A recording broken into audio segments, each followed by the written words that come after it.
Have you ever looked around your home, the one filled with your memories, your photographs, your favorite chair by the window, and suddenly wondered, what if this is the last year I get to live here? It's a chilling thought, one most people try to avoid. But for millions of older Americans, that moment comes suddenly and brutally. One fall, one diagnosis, one moment when a well-meaning family member says, maybe it's time to move into a nursing home. And just like that, the life you built, the one shaped by decades of love lost laughter and resilience, begins to fade into something sterile and unfamiliar. We live in a society where aging is often treated as a problem to be managed, not a journey to be honored. The moment your body slows down, or you need a little help, the default answer becomes pack your bags, leave your home and start over, in a place run by strangers surrounded by rules that aren't yours. But what if I told you that's not the only path? What if there were powerful, life-affirming alternatives that let you keep the things that matter most? Your space, your routine, your freedom. In this video, we're going to challenge everything you've been told about growing old. We'll explore the hard truths about nursing homes that no brochure will ever print. But more importantly, we'll reveal what many seniors across the country are discovering, that even if you need help, even if your body isn't what it used to be, you can still remain in the comfort of your own home with dignity, independence, and joy. This isn't just about avoiding discomfort. It's about reclaiming control of your life, about aging on your own terms. If you're in your 60s, 70s, or even 80s and wondering what comes next, this video is for you. We're going to give you options that empower, not diminish. By the end, you may just discover a new way forward, one that keeps you grounded in the place you love most, home. Before we dive in, don't forget to subscribe to our channel and turn on notifications.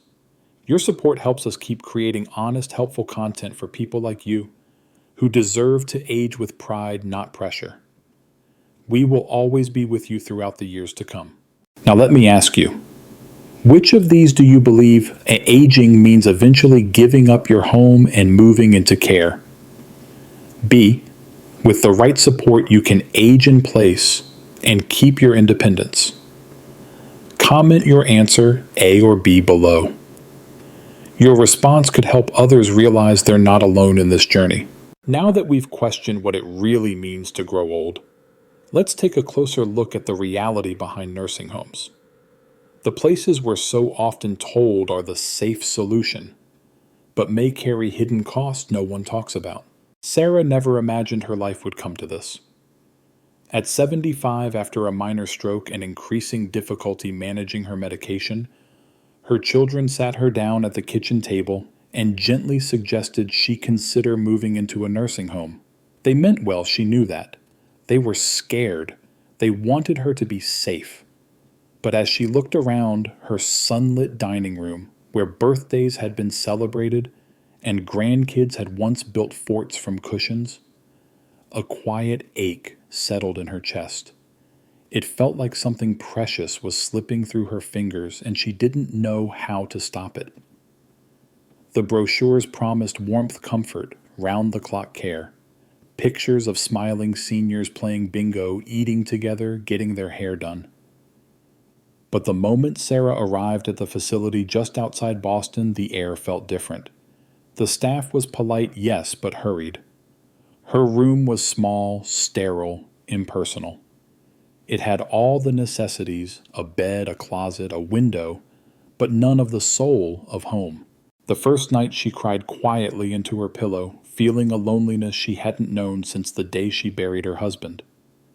What the brochures don't show is the silence. The long hours waiting for someone to help you to the bathroom.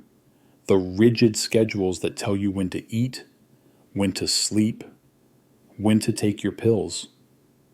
You don't decide when you want a cup of tea or when you'd like to sit on the porch. Those little choices, the ones you never thought twice about, are gone. You're no longer the author of your day. You've become a character in someone else's tightly scripted routine. And then there's the weight of being forgotten. At first, visitors come often, flowers, cards, smiles. But over time, life outside the facility moves on. Friends become less frequent. Grandchildren grow busy. Days start to blur, marked not by moments of joy, but by the distant sound of a television in the hallway and the occasional soft knock of a nurse bringing medication. Sarah tried to stay strong to be thankful. But the truth was, this place made her feel smaller. Not because anyone meant to hurt her, but because the system wasn't built for people like her people, who still had stories to tell, recipes to cook, songs to sing. Nursing homes may provide shelter, but for many they quietly take more than they give. For Sarah, it wasn't just the walls that felt confining. It was the slow fading of a life she still wasn't ready to leave behind. After uncovering the harsh truths of nursing homes, let's now explore what it truly means to leave behind your home, because the emotional weight of saying goodbye to the place you love can be heavier than any suitcase you'll ever pack. Mary stood in the middle of her living room, clutching a photo frame to her chest. The movers were due any minute, and boxes were stacked neatly along the walls, but nothing about it felt right. This wasn't just moving day, it was goodbye. To the window that faced the maple tree where birds nested every spring. To the hallway where she had traced her children's heights in pencil. To the kitchen, where she had stood for hours making pierogies with her late husband, humming old jazz tunes while the sauce simmered on the stove. At 68, Mary hadn't expected to leave this house not like this. The decision had come after a bad fall in the garden and weeks of discussion with her daughter, who lived 2 states away. The nursing home promised convenient safety assistance. It made sense, on paper. But standing there in the quiet of her own memories, Mary felt something unravel inside her. What no one tells you is how deeply your identity becomes woven into your home. It's in the way your slippers land by the bed each night. In the favorite mug you always reach for even when it's chipped. In the smells, the clutter, the tiny imperfections. Leaving that behind feels like peeling off part of your skin and not knowing if it'll ever grow back. Mary walked through each room slowly that day. She sat on the edge of her bed for the last time. She pressed her hand against the wallpaper she'd chosen decades ago.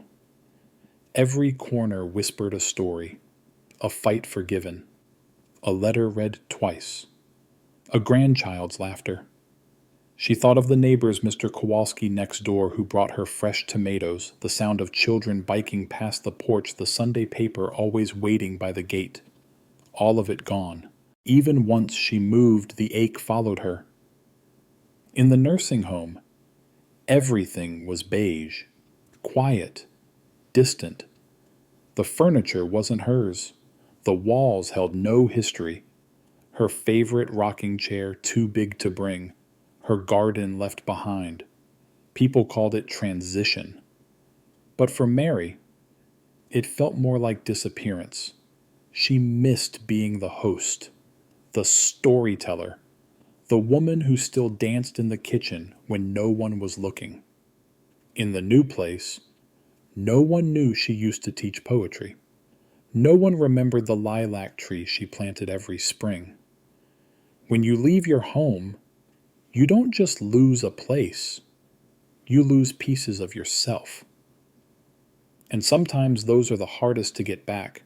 Now that we've felt the emotional impact of leaving home, it's time to examine the hidden health risks that often come with institutional care.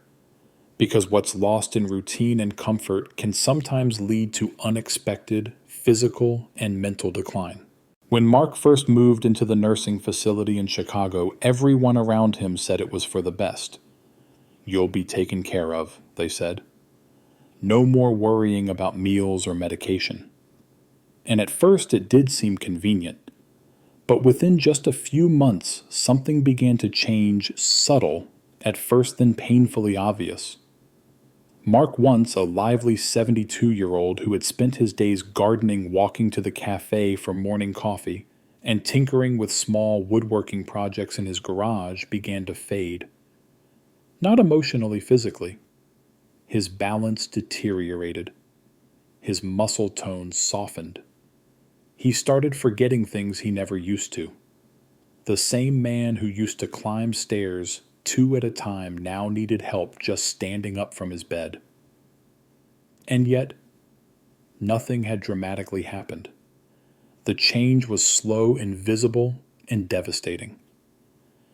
The truth is, many people don't realize how dangerous inactivity can be. In nursing homes, most daily activities are done for you. Staff help you get dressed, bring your meals, even wheel you from place to place if you look tired. But while that may sound helpful, it often strips away the very movements that keep the body alive. Studies show that after just a few weeks of decreased mobility, seniors experience significant muscle loss, what doctors call sarcopenia, which can lead to falls, fractures, and even loss of independence altogether. In Mark's case, it wasn't just the physical decline. He started getting sick more often. The flu swept through the facility that winter, and despite having had his shot, he ended up in the hospital for a week with pneumonia. When you live in close quarters with other vulnerable residents, germs spread quickly. The CDC has long warned about the higher risks of infection in long-term care settings. Urinary tract infections, respiratory illnesses, and even drug-resistant bacteria are all common. But perhaps the most dangerous part is the mental stagnation. Without routine stimulation, conversations, choices, movement, creative engagement, the brain slows down. Mark, who once devoured mystery novels, barely finished a magazine article these days. He wasn't just tired, he was shrinking in every way that mattered. People think nursing homes mean more safety. But for many like Mark, they slowly erode the very qualities that define a person's health, movement, purpose, and autonomy. It's not always about neglect, it's about a system that unintentionally encourages passivity. And the body, just like the spirit, cannot thrive in stillness. Understanding the health risks is just one part of the picture, but what truly shapes our well-being as we age is the ability to stay in control. Let's now explore how personal choice and independence can become our greatest sources of strength. Yes. George at 76 wakes up every morning not to the sound of hallway announcements or someone knocking on his door to tell him it's time for breakfast, but to the gentle hum of jazz playing through his living room speakers and the smell of coffee brewing just the way he likes it. He still writes to-do lists on yellow notepads, tends his backyard tomatoes in Austin's late summer heat, and calls his neighbor's dog by name when it runs past his porch. These aren't grand acts, but they're his. And that he says makes all the difference. What George understands and what many people forget is the quiet power of staying in control of your own life. It's not about doing everything by yourself. It's about making the choices that still belong to you. Choosing what to eat when to nap, who to spend time with, what music to play when the sun sets. These little decisions seem trivial until someone else starts making them for you. Then you realize they're the very threads that make up your identity. After his friend Mark's experience in the nursing home, George felt more determined than ever to keep his independence. Not stubbornly wisely. He made his home safer by installing grab bars, rearranging furniture to make room for his walker, and hiring a part-time caregiver a few mornings a week. That way he gets help where it's needed without giving up the rhythm of his life. His daughter checks in often, and his church group stops by every Sunday for coffee and hymn practice. George doesn't just live at home, he thrives there. The beauty of staying in control isn't just about pride, it's about health, dignity, and mental clarity. Studies have shown that seniors who retain decision-making power tend to live longer, report higher life satisfaction, and even recover from illness more quickly. Autonomy is not a luxury, it's a form of medicine. George laughs when people say he's doing well for his age. He says he's just living by choice, not default. His favorite quote sits framed above his desk: "Don't let the world shrink you." And every day, in small but meaningful ways, he honors that truth. Staying in control of your life doesn't mean resisting help. It means building a life where help supports your choices, not replaces them. Like George, you don't have to surrender your story just because the pages are turning. You still hold the pen. While holding on to independence is empowering, there's another side of aging we must confront: the financial cost.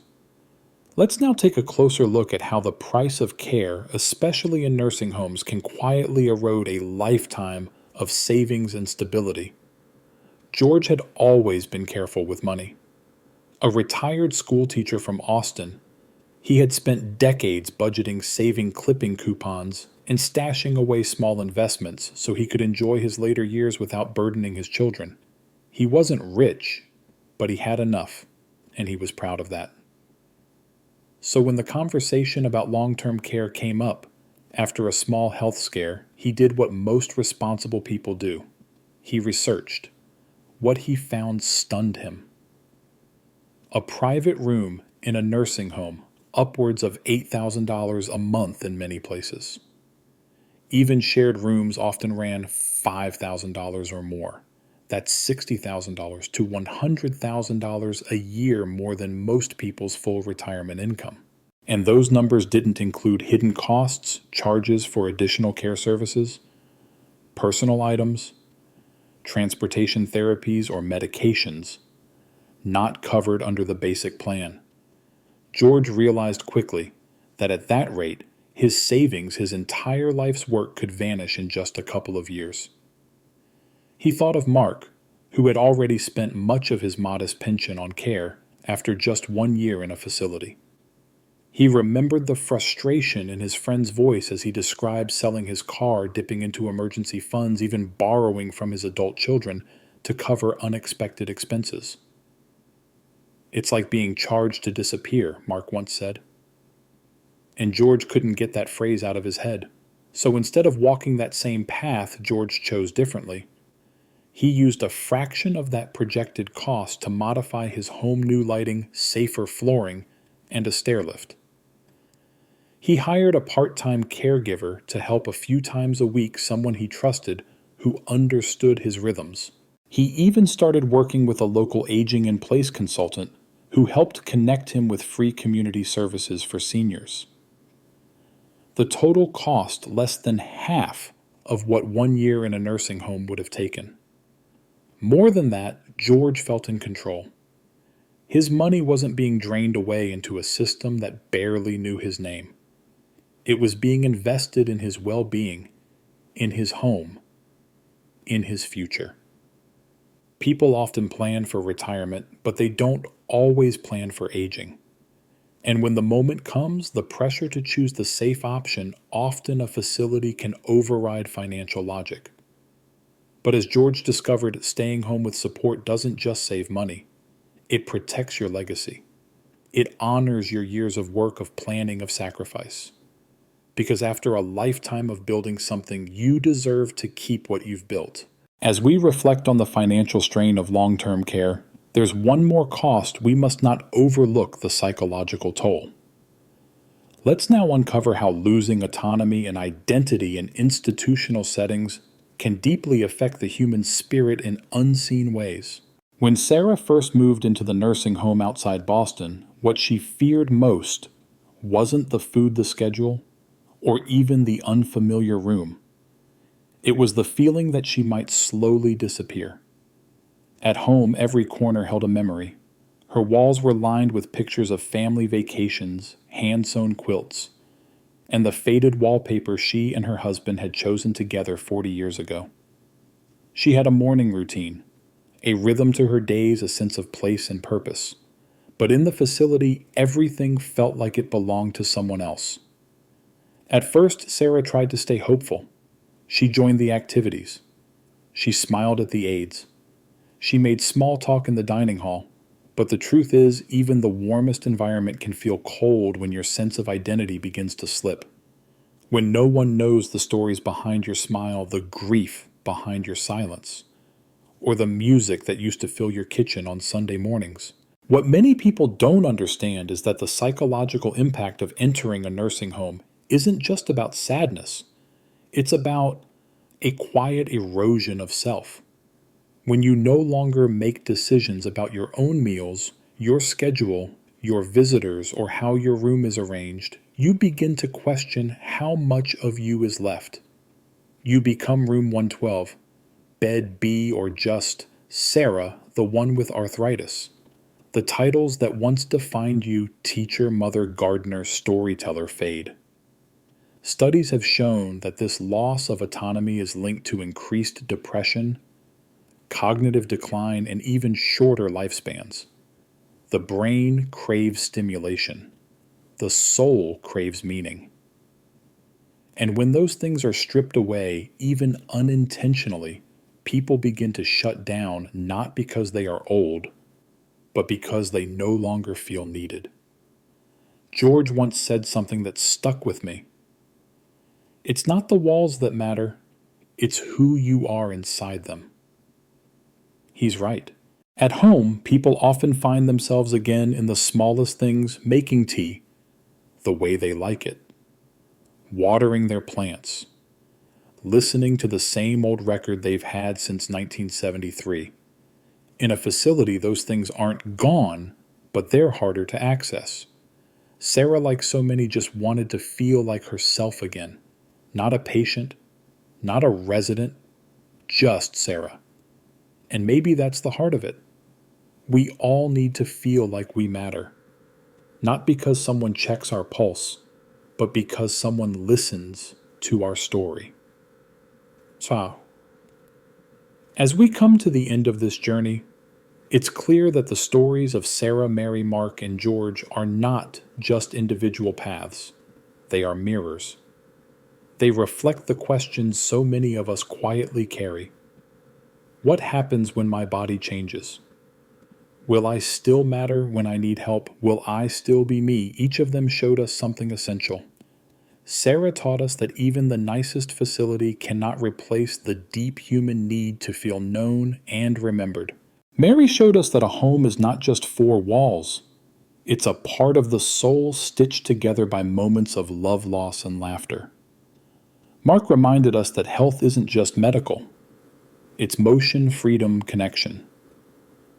And George showed us what it looks like to stand tall in the face of age and say, I still get to choose. The heart of all these stories is not fear, it's hope. It's the hope that aging doesn't have to mean fading, that you don't have to trade freedom for safety, that your future can still be full of meaning if you have the courage to plan for it. Speak up for it and fight for the life you still want to live. Let this be your wake-up call not to panic, but to prepare. Not to accept what's handed to you, but to build what fits you best. Aging in place with the right support and mindset isn't just possible, it's powerful. It protects your identity, your independence, and your joy. So take the first step today. Look around your home. Picture your future self. Ask, what would it take for me to stay here safely and happily? Then go and build it. Because you are not a burden. You are not a number. You are a story still unfolding, and you deserve to write the next chapter your way. Now, I'd love to hear from you. Which do you believe is more important for aging well? A. Access to full-time care and medical services. B. Staying in your own home with support, freedom, and purpose. Comment your answer A or B below. And tell us why. Let's learn from each other. What part of today's video resonated most with you? Was it Sarah's quiet loneliness, George's stubborn independence, or something that reminded you of your own story? Drop a comment below. We're all walking this path together. And if this video moved you, taught you something, or made you feel seen, please subscribe. Your support keeps this channel going and helps us bring more real, honest, empowering stories to people just like you. Because aging isn't the end. It's your next great chapter. Let's make it count.